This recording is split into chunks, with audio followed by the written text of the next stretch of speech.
Is there advice, both small and big, that you have for somebody like me? The advice is to keep doing what feels right to you and do what you're doing. Obviously, it's resonating with people if you're getting that big of an audience. And I've listened to your podcast. You're very good at it. So just keep doing it the way you're doing it. Don't let anybody else get involved. What about you've connected? I think you met Jamie at the Comedy Store. I met him at the Ice House. At the Ice House? Ice House. Well, I think I met him at the Comedy Store, but then we talked at the Ice House. I mean, what... You'd have to ask him. Yeah, did you think deeply about... Because, like, you know, you basically have nobody on your team. And so it almost feels like a marriage. Were you selective about, like, somebody to bring into your little circle? Well, Jamie's exceptional. He is. He's a special. I mean, he might have grown. I don't remember how he was in the early days. Maybe you could say, but he's definitely better at it. But right away he's exceptional.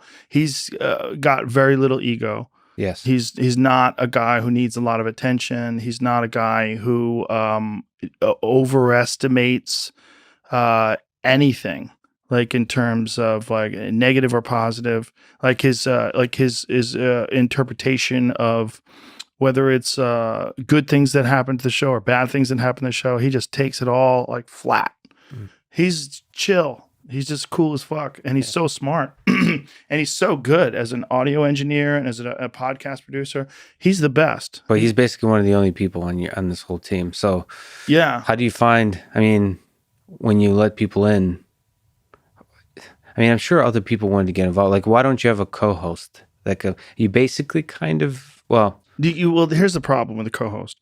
Like, when you and I are talking, when we're talking, I'm tuned into you, and I'm waiting to hear what you're saying, and I'm listening, and I'm interpreting it, and then I'm calculating whether or not I have anything to say, whether to let you keep talking, whether I maybe have a question that lets you expand further, or whether I have a disagreement, or like there's a dance that's going on. Now, when there's another person there chiming in too, it fucks the dance up. It's like dancing, like if you're doing a dance with someone, you know, like if you're slow dancing with someone, and then a third person's there stepping on everybody's feet. Sometimes it's fun. Yeah. Sometimes having a third person is fun. Comedy podcast, sometimes it's fun. Debate, fight companions. kind of structured. Yeah, debate structures. But even then, it gets difficult because people talk over each other. And also, I find that without headphones, it's way easier to talk over each other. You make mistakes. Yeah. You don't hear it the same way. When you have headphones, I hear what you hear. It's all one sound, and the audience hears exactly... I hear exactly what the audience hears. Whether it's over here, my voice is louder than yours because you're over there, and if I don't have headphones on, it's not all together. On that point, one of the interesting things about your show is you don't almost never have done, and you just generally don't do remote, like not remote calls, but you don't go to another person's location, like. Yeah, I've only done a small handful. And just like, the Sapolsky, he should do this. But I actually, we went back and forth on email. I told him he needs to get his ass back in this studio. He's working on a book. I was a fan of his a long time ago because I became obsessed with toxoplasmosis, you know, and I reached out to him a long time ago before he was willing to do it. But then I caught him in downtown LA. He was there for something else, and I just greedily snatched up an hour of his time. Well, he doesn't get, I think, some of those folks don't get how much magic can happen in this podcast studio, like bigger than anything they've ever done in terms of their work. I'm not talking about reach, but in terms of the discovery of new ideas. There's something magical about conversation. Like that, like somebody as brilliant as him, if he gives himself over to the conversation for multiple hours at a time, that's another place where you've been an inspiration, where I'm getting more and more confidence of telling people like an Elon Musk that, like, you know, a lot of CEOs are like, well, he has 30 minutes on his schedule. I'm like, no, 3 hours. So, and then they're like, so some say no, and then they come back. There's people have started coming back to like, okay, we're starting to get it. They start to get it. And you're a rare beacon of hope in that sense, that there's some value in long form. They think that nobody wants to listen for more than 30 minutes. They think like I have nothing to say. But the reality is, if you just give yourself over to like the 3 hours, just let it go, 3 hours, 4 hours, whatever it is, there's so much to discover about what you didn't even know you think. Yeah. Yeah, you have to be confident that you could do it. And in the beginning, I just did it because that's what I wanted to do, and no one was listening. So I've always been a curious person. So I've always been interested in listening to how people think about things, and how and talking to people about their mindset, and just expanding on my own ideas, and just talking shit.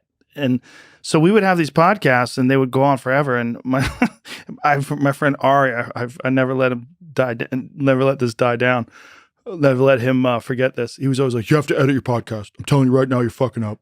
I go, "Why?" He's like, "Because people are not going to listen to it." I go, "They don't have to." Yeah. I go, "You listen to part of it." He goes, "Just do it. Just, I'm telling you, trust me. Cut it down to like 45 minutes. That's all you need." And I'm like, No, I don't think you're right. I go, I like listening to long form things. No one has that kind of time. I go, okay, I'm just gonna keep doing it this way. So So stick to your gut. No, he does it. He listen to his. His are like 2.5 hours long now. That's great. You won. But you wouldn't like say, I mentioned to you this before, and this is going to happen.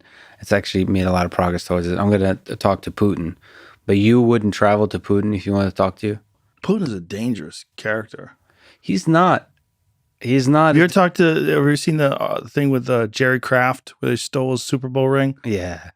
Yeah, I think that was a little bit of misunderstanding. Person. Oh, really? I think it's a little bit, he just decided he's going to steal that Super Bowl ring. Kind of. I think it was kind of. He thought, "Can I see your ring?" He shows him his ring, and then he puts it on and says, "I can murder somebody with this ring." And then he walks off with it. It's possible he did it he's a big believer in displays of power. Yeah.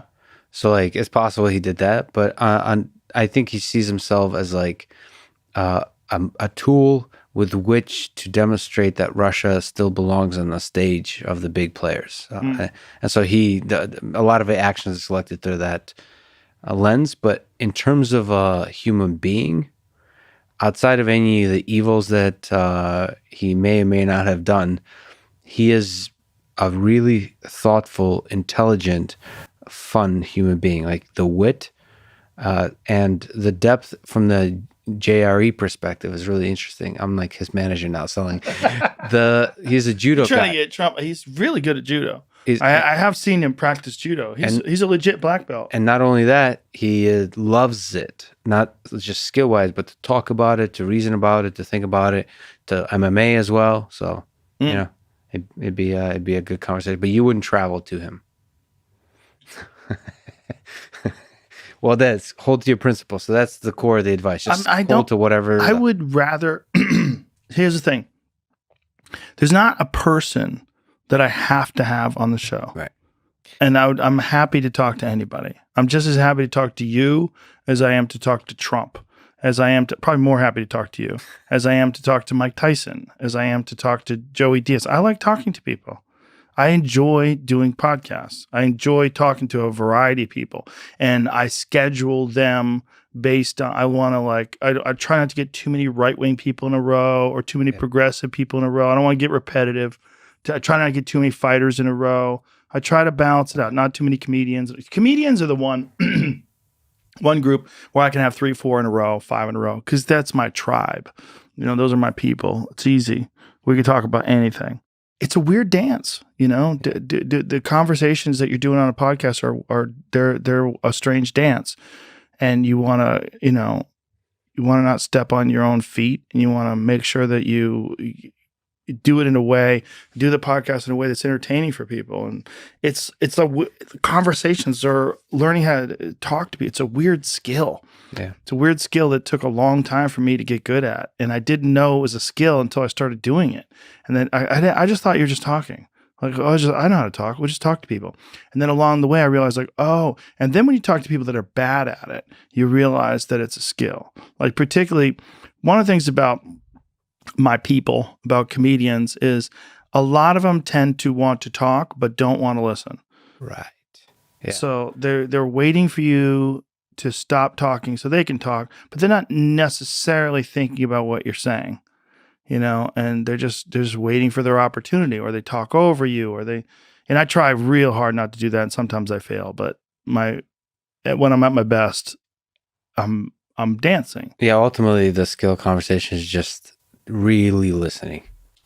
Like really, and listening and thinking. Listening and thinking, and being like genuinely curious, and really having a take on what they're saying, and maybe a follow-up question, or maybe it's got to be real. It's got to be authentic. And when it is authentic and it's real, it resonates with people. Like they're listening and they go, oh, like I'm locked in with the way you're thinking. Like you two guys are in a conversation and I'm locked in. When she talks and you listen, I'm listening too. When he says something to her, or when she says something to him, like there's a thing that happens during conversations where you're there. Like you're listening to, and it's with me, when I listen to a good podcast, I feel like I'm in the room. I feel like I'm in the room, and I'm like I'm like the friend that got to sit down and listen. Like, oh yeah, it's a great conversation. Yeah. I love conversations. So I love listening to them, and I love putting them together. And the fact that this podcast has gotten so fucking big, it's stunning to me. It blows me away. I never anticipated it. Never thought for a second that stupid thing that I used to do in my couch in my office was the biggest thing I've ever done in my life by far. Like people used to make fun of it. Like there's a Comedy Store documentary that's coming out, and one of the parts of the documentary is my friend Tom Segura. When he first started doing my podcast, he would be leaving and he would talk to Red Band. He's like, "What the fuck is he doing? Yeah. Like, why is he doing this? Like, who's listening?" He's like, "Oh, some people like it." Yeah. And he's like, "Fucking nonsense, waste of time." And like in the documentary, it shows like 2,000 views, like one of the early Ustream episodes. It's hilarious, and they don't just like it. Really, they form a friendship with you. It's like even me, when people come up to me, like the love in their eyes is kind of beautiful. It's weird, right? Yeah, it's like you're part of their life. Yeah, and I don't know. It's also heartbreaking because you realize you'll never really get to know them back, like because they clearly are friends with you. Yes, yeah. And it's sad to see a person who's clearly brilliant and interesting and is friends with you, but you don't get a chance to return that love. And I mean, my kids, it took them a while to figure out what's going on, but people would come up to me and they would say something like, "Hey man, I fucking love you. Thanks, man. All right, hey brother, nice to meet you." My daughter was like 6. She'd be like, "Do you know him?" Yeah. I'm like, "No, I don't know him." She's like, "How does he know you?" Like, it became this very weird conversation I used to have with young kids when I'd explain, I'd do this thing called a podcast and millions of people listen. So now one of my daughters is 12 and one of her friends is 13 and he's a boy and he goes to school with her and he's obsessed with me. And so she's weirded out and she says to him, "I don't even think you like me. I think you're just into my dad, you fucking weirdo." She's gonna have that conversation at a few stages in her life, like that hard conversation with a boyfriend. Yeah, probably. Yeah. That's the thing about men too. This podcast is my podcast is uniquely masculine. I'm a man, and I'm not. I'm also a man that doesn't have to go through some sort of a corporate filter. I'm not going through executive producers who tell me don't have this guest on, don't talk about that. We looked at focus groups and they don't seem to like when you do this. Like there's none of that. I just do it. So so I have a whole podcast where I just talk about cars. Yeah. And people are like, "I don't want to hear you talk about cars." Well, good. Congratulations. You found what you like. Here's good news. There's 1,500 other ones. Go listen to the other episodes where I don't talk about cars. You don't have to listen. And it's not like your brand. You just are who you are, and that's what you do. But it's like, it's authentically what I'm interested in. All the podcasts, whether I'm talking to David Fravor about his experience with UFOs, whether I'm talking to David Sinclair about life extension, whether I'm talking to you about artificial intelligence or what, it's because I want to talk to these people. Yeah. And that resonates. I like when people are into shit. I've talked about this before, like things that I have no interest in making furniture, but I like this PBS show where this guy makes furniture by hand. Yeah. I love watching it Craftsman. because he's so into it. Yeah. He's sanding this and polishing that. I'm not going to do that. I don't give a fuck about furniture. Furniture for me is function, like this desk. Yeah. Function, it works, but I love when people are into it. Yeah. And I'm happy that someone can make it and they do a great job, but I'm not interested in the task or even the finished product as much as I'm interested in someone's passion for something. The passion that they've put into this, that shines through. Last question. I sometimes ask this just to challenge, to make people roll their eyes, to make legitimate scientists roll their eyes. Ask, what is the meaning of life? According to Joe Rogan. I do not think there is a meaning. I think there's many, many meanings of life. I think there's a way to navigate life that's enjoyable. I think it requires many things. It requires, first of all, it requires love. You have to have loved ones. You have to have family. You have to have friends. You have to have people that care about you, and you have to care about them. I think that is primary. Then it also requires interests. There has to be things that stimulate you. Now, it could be just a subsistence lifestyle. There's many people that believe and practice this lifestyle of just living off the land and hunting and fishing and living in the woods, and they seem incredibly happy. Yeah. And there's something to be said for that. That is an interest, right? There's something, and there's a direct connection between their actions and their sustenance. They get their food that way. They're connected to nature, and it's very satisfying for them.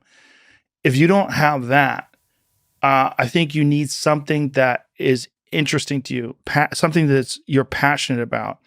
And there's far too many people that get sucked into living a life where you're just doing a job. You're just showing up and putting in your time and then going home, but you don't have a passion for what you're doing. And I think that's the recipe for a boring and very unfulfilling life. You mentioned love. If we could just backtrack, what we talked about the demons and the violence in there somewhere. What's the role of love in your own life? It's very important, man. And that's one of the reasons why I'm so interested in helping people. I'm very interested in people feeling good. I like them to feel good. I want to help them. I like doing things that make them feel like, oh, you care about me. Like, yeah, I care about you. Yeah. I really do. Yeah. Like, I want people to feel good. I want my family to feel good. I want my friends to feel good. I want guests to feel good about the podcast experience. I'm a big believer in, as much as I can, to spread positive energy and joy and happiness and relay all the good advice that I've ever gotten, all the things that I've learned. And if they can benefit people, then I find that those things benefit people and that actually improve the quality of their life or improve their success or improve their relationships, or I'm very happy to do that. That means a lot to me. The way we interact with each other is so important. It's one of the reasons why, like, if someone gets canceled or you get publicly shamed, it's so devastating because there's all these people that all this negative energy coming your way, and you feel it. As much as you like to pretend that you're immune to that kind of stuff, and some people do like to pretend that, you feel it. There's a tangible force when people are upset at you. And that's the same with loved ones or family, or anytime someone's upset at you, whether it's a giant group of people or there's a small amount of people, that has an impact on you and your psyche and your physical being. So the more you can spread love and the more love comes back to you, you also create this butterfly effect, right? Because where other people start recognizing, like, oh, when he's nice to me, I feel better, and then I'm going to be nicer to people. And when I'm nicer to people, they feel better, and I feel better, and it spreads outward. Mm-hmm. And that's one thing that I've done through this podcast, I think, is I've imparted my personal philosophy on in kindness and generosity to other people. And I mean, to correct you, you didn't do it. The ideas that are breeding themselves through your brain have figured out. The ideas that are alive in the air that made their way into my head. Love is a more efficient mechanism of spreading ideas they figured out. Than hatred. Probably, man. Probably. So as far as like the meaning of life, that's a big, without that, you have nothing. One of the biggest failures in life is to be extremely successful financially, but everybody hates you. Everybody hates you, and you're just miserable and alone and angry and depressed and sad. When you hear about rich, famous people that commit suicide, like, wow, you missed the mark. You got some parts right, but you put too many eggs in one basket. You put too many eggs in the financial basket or the success basket or the accomplishment basket, and not enough in the friendship and love basket. And there's a balance to that. And when I talked about the violence and all that stuff, like that to me is me understanding, recognizing that is me trying to achieve that balance. It's to like go kill those demons so that this boat is level, because if it's not, then the boat is like this and then everything's all fucked up. And every time we hit a wave, things fall apart. Balance that boat out, figure it out, like know who you are. Some people don't have that problem at all. Some people, they could just go for walks and they're cool as a cucumber. Mm-hmm. I need more. I need kettlebells. I need a heavy bag. I need the Echo bike, the air assault bike. I need some hardcore shit. And if I don't get that, I don't feel good. So I figured that out too, and that makes me a nicer person, and that makes my interactions nicer. It makes it changes the quality of my friendships and my relationships with people. I think we mentioned Neuralink. I can certainly guarantee that this is one of the memories I'll be replaying 20, 30 years from now once we get the feature ready. Joe, it's a huge honor to talk to you. I hope it's an honor to talk to you too, man. I'm glad you came down here for this. The first week of me doing this here, and it's very cool to have you always. I hope you make Texas cool again and and do your podcast for another 10, 11, whatever, however many years you're still on this earth. All right, thank you, brother. Appreciate you, man. Thanks for listening to this conversation with Joe Rogan, and thank you to our sponsors, Neuro, 8 Sleep, and Dollar Shave Club. Check them out in the description to get a discount and to support this podcast.